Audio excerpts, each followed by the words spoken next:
Hello, my name is Joseph Monkhouse. I'm delighted that the Bath Royal Literary and Scientific Institution has invited me to put together a video regarding a recent project of mine, recreating the natural sounds of the Somerset levels 2,000 years ago. This video is divided into 5 sections. I'll begin by briefly talking about my background, followed by my inspiration behind these projects. I'll then provide some historic context on the Somerset levels during the Iron Age, and discuss the process of researching and creating the soundscape. I'll end the video with some brief comments on the future of wetland ecosystems in Britain. I've attempted to bring this talk alive with natural sounds, some recorded by myself during my travels, and others from professional sound recordists. In short, I'm a birdsong fanatic who is usually immersed in some natural history-themed venture. I hold an MSc in bird conservation and currently work as an ecologist in the renewable energy sector. In my early 20s, I spent 4 summers in Indonesia, researching the avifauna of southeast Sulawesi, largely in Wallasey and lowland rainforests. I contributed to several scientific papers and led the first comprehensive account of the birds of Manui, a remote and poorly studied island. Here's one of my recordings of the dawn chorus there.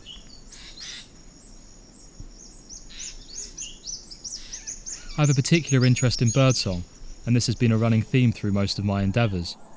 I tend to identify birds by sound rather than sight, and prefer to record audio rather than take photos. Naturally, my MSc project was focused on bioacoustics, more specifically acoustic adaptation, investigating whether coots have evolved to use the surface of water to broadcast their calls.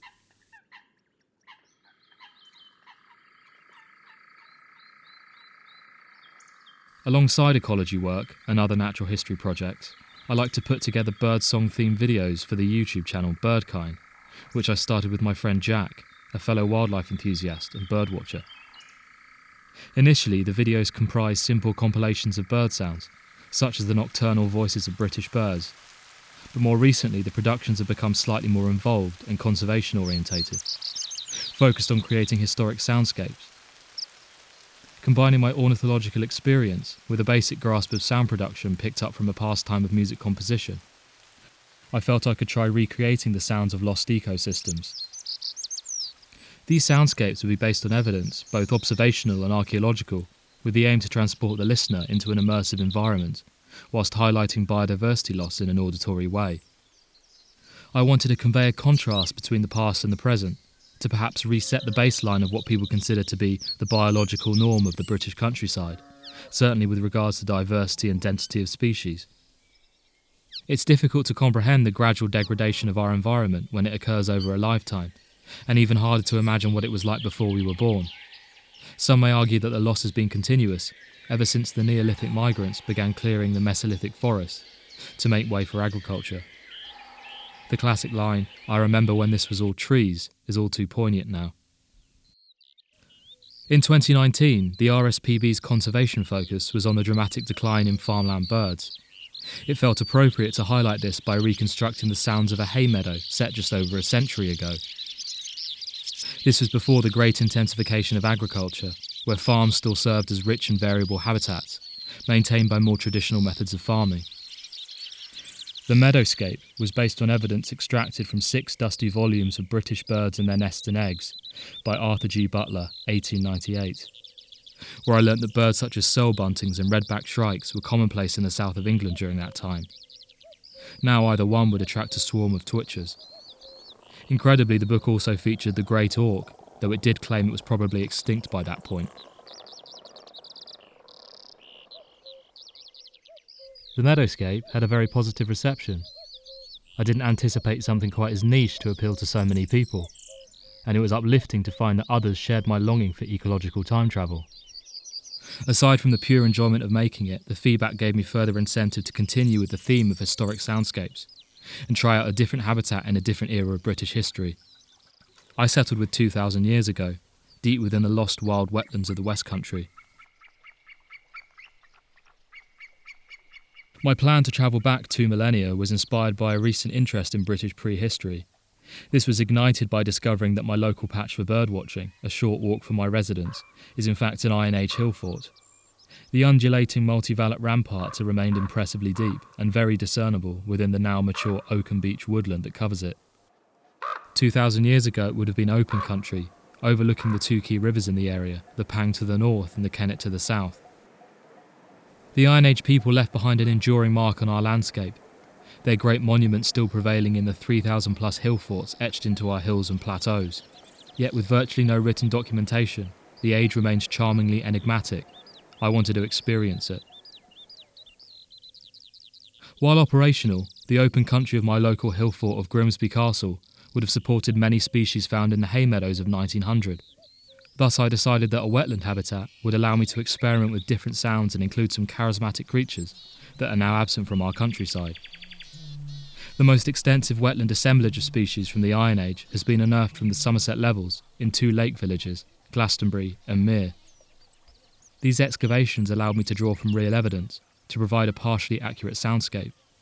Furthermore, the Somerset levels is often regarded as an ideal location for future rewilding projects, most notably imagined in Benedict MacDonald's recent book, Rebirding, where he postulates a very idyllic future Britain if we embrace rewilding as a nation.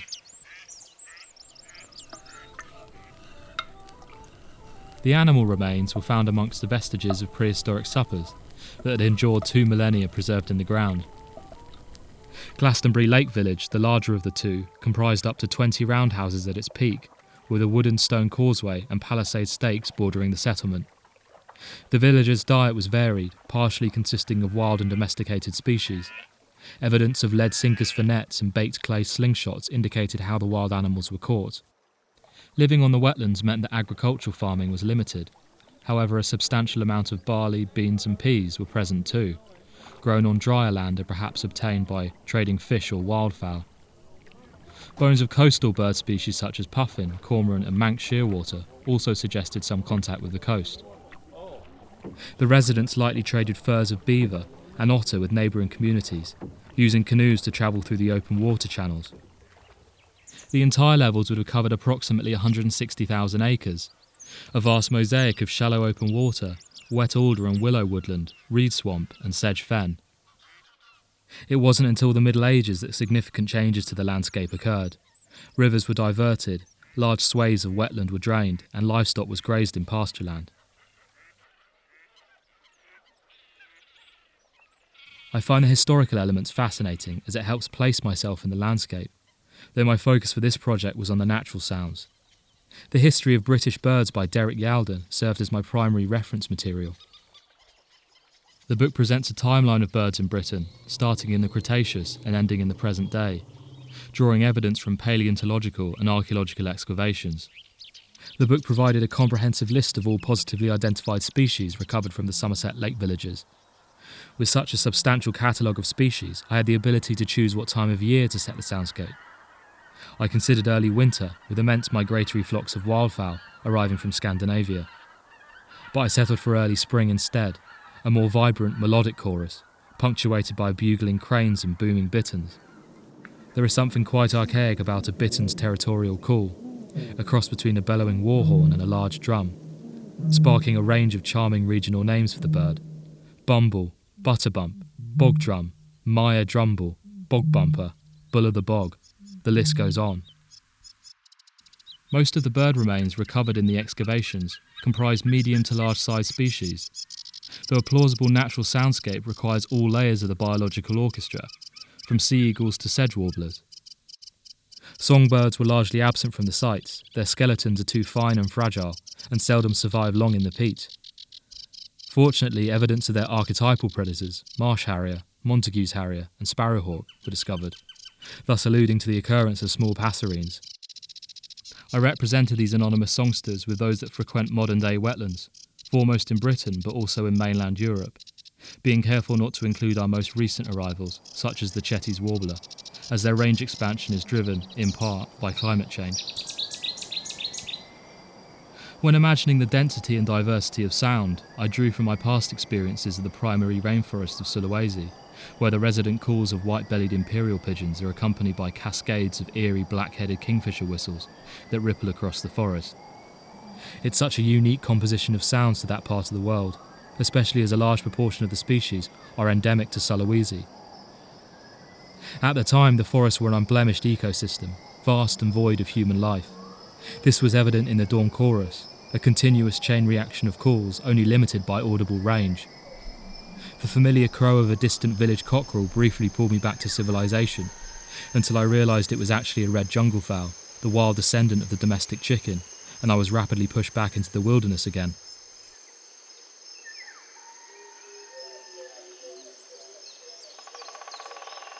Far closer to home, I was inspired by 2 recent trips to Poland's primeval forest, Białowieża. Several species I observed there also lived in the Somerset levels during the Iron Age. The old-growth forest, interspersed with clearings and wetland habitats, supports a surprising assortment of species living in close proximity and sharing one acoustic domain. This medley of habitats is less evident in Britain, where species are typically restricted to habitat islands, many of which are human-constructed. Yellowhammers, for example, are primarily farmland birds in Britain, often restricted to hedgerows that border arable crops. In Białowieża, you can see them in a presumed natural state, appearing unexpectedly in clearings deep in the forest, living on patches of scrub and singing alongside wood warblers and redstarts. The Somerset levels, although predominantly wetland, would have supported a similar amalgam of habitats, and I am sure that this was reflected in the soundscape.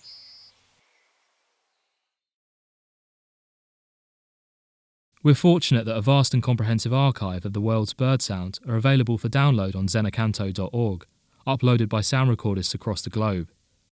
To ensure the sounds blend convincingly into the soundscape, the audio tracks must be largely free of background noise, especially anthropogenic sounds. Distant motorways or airplane flyovers are most often present. Once I had obtained the sounds, I required a visual backdrop. Southwest Heritage Trust kindly granted me permission to use their digital model of Glastonbury Lake Village. In addition to providing a visual accompaniment to the soundtrack, it allowed me to synchronise the audio tracks to a moving template. The inclusion of settlements in the CGI recreation provided an opportunity to subtly weave human sounds into the background ambience, denoting their presence in the wetlands, whilst implying minimal dominion over it. I won't go into too much detail about the technical side of creating the video. I should retain some mystery to the method, but to give you a rough idea of how it was put together, it's useful to know about panning and layering. First of all, panning allows you to control the position of a sound source from the left ear to the right, and helps to create the sense that the sound is coming from all directions. Most importantly for this, it allows you to synchronise each sound to a visual display. Panning introduces a multi-dimensional element to the soundscape, but to truly convey space and depth, the sounds must be carefully and repeatedly layered at varying volumes. European temperate wetlands in spring are almost always accompanied by a relentless chattering chorus of warblers. To create this warbler backing track, I constructed a separate soundscape composed of all these species. I then placed the warbler chorus in both the left and the right headphone with the panning control, and set each audio track to low volumes to give the impression that the sound continued beyond hearing range. The final production comprised 44 species spread over 73 recordings, blended into a 6-minute audio track. Roughly 2/3 were species validated by Iron Age remains, including several iconic birds: Dalmatian pelican, common crane, western osprey and white-tailed eagle. It was thrilling to interlace these 4 evocative creatures into one acoustic environment, each call a unique depiction of wilderness. Although the Somerset levels has experienced significant environmental changes in the past 2,000 years, it has remained an important area for wildlife into the present day, and a prime destination for wildlife enthusiasts, often drawn in by impressive starling murmurations that occur in midwinter. Steps to improve and expand the wetlands are ongoing. A recent not-for-profit initiative, spearheaded by Somerset Wildlands, is focused on acquiring areas of farmland to create a large network of rewilded habitat islands throughout the levels. It is likely that the project will be enhanced by the reintroduction of the European beaver. By felling trees and building dams, beavers are the natural architects of riparian habitats, and a nationwide reintroduction programme is proving their effectiveness and not only enhancing wetland habitats for wildlife, but also reducing soil erosion and decreasing flood damage downstream.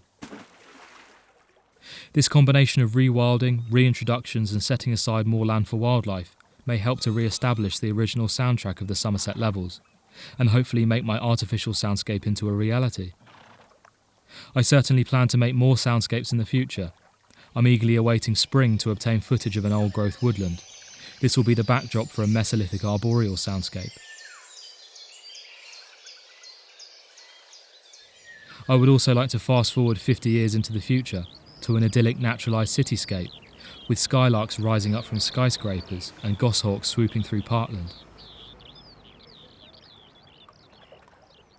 In a moment, I'll play the soundscape in its entirety. If you would like to hear more and are interested in keeping up to date with my project, please follow me on Twitter @JosephMonkhouse and subscribe to the YouTube channel Birdkind. To avoid distracting from the audio and to help create an immersive experience, I've decided to keep the video free from narration and annotations. Anyone curious about the bird sounds featured can find a timestamp species list in the video description below. Thank you for listening.